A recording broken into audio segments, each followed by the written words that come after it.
আসে। আমি সবসময় বলি দুটা কথা, এক হলো রিজিকের ফয়সালা আসমান থেকে আসে, আমরা শুধু চেষ্টা করতে পারি মাত্র। আর একটা হলো কথা বলি যে এমপিও আমাদের হয়ে গেছিল এবং যে প্রসেসে আগাচ্ছ এতদিন আমরা বেতন পাওয়ার ব্যবস্থা হয়ে যেত, এবং এমপিও না হওয়ার পিছনে আমরা নন এমপিও শিক্ষকরাই মূল দায়ী।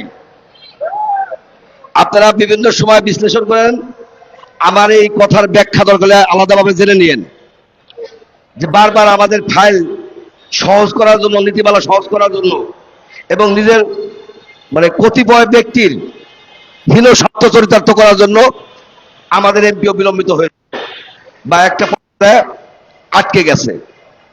যাই হোক, নিশ্চয়ই আল্লাহ উত্তম ফয়সালাকারী, নাকি? এটা তো বিশ্বাস করতে হবে।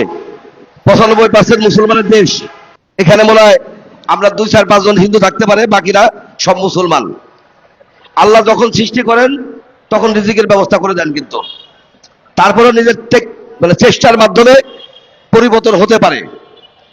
আল্লাহর কাছে বেশি বেশি দোয়া করলে, চেষ্টা করলে হয়তো আল্লাহ পরিবর্তন করতে পারেন। ভাগ্যের কিন্তু পরিবর্তন হয়, হয় না?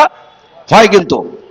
তবে আজকে যে এই যে আমাদের দৈনতা, আমাদের 5-6 হাজার শিক্ষা প্রতিষ্ঠান, কোন কোন প্রতিষ্ঠানে 20 জন 25 জন শিক্ষক আছে, আছে না?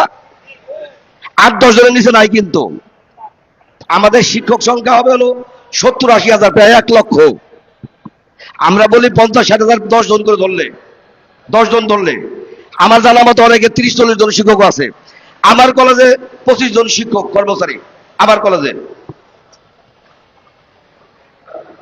তো আমি মনে করি যে আমাদের এই যে মানসিকতা, যে হলে সবারটা হলে আমারটা হবে, আমার যাওয়া লাগবে না।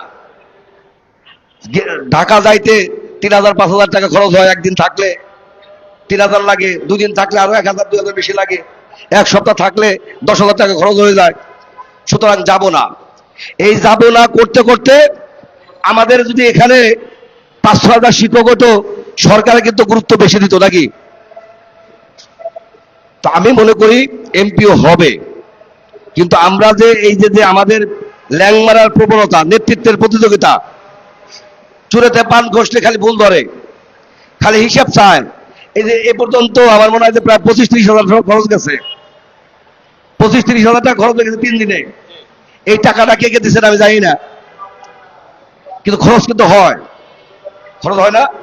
এই যে এগুলো কিনতে খরচ হয়েছে না, মাইক ভাড়া খরচ হয় না, আরো আদার্স অনেক খরচ আছে।